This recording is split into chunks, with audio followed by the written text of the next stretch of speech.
নমস্কার বন্ধুরা, welcome to my channel SB explorer.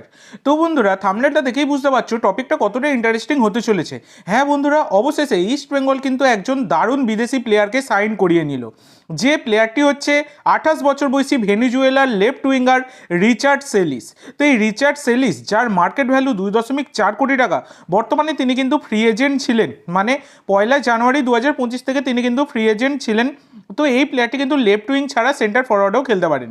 তো এই রিচার্ড সেলিসকে মাদি তালালের রিপ্লেসমেন্ট প্লেয়ার হিসাবে সাইন করিয়ে বড় চমক দিল কিন্তু ইস্ট বেঙ্গল। তো এই প্লেয়ারটি কিন্তু লাস্ট সিজনে, মানে তিনি খেলছিলেন একটি ভেনিজুয়েলার ফার্স্ট ডিভিশন ক্লাবে।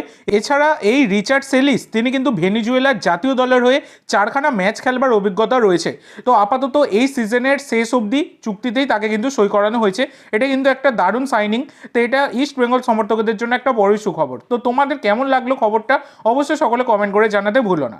তো আজকের জন্য এইটুকু বন্ধুরা, ভিডিওটি ভালো লাগলে অবশ্যই লাইক করো, শেয়ার করো, আমার চ্যানেলে প্রথমবার এসে থাকলে চ্যানেলটি সাবস্ক্রাইব করো, আর কমেন্ট করে জানাও ভিডিওটি কেমন লাগলো। ধন্যবাদ।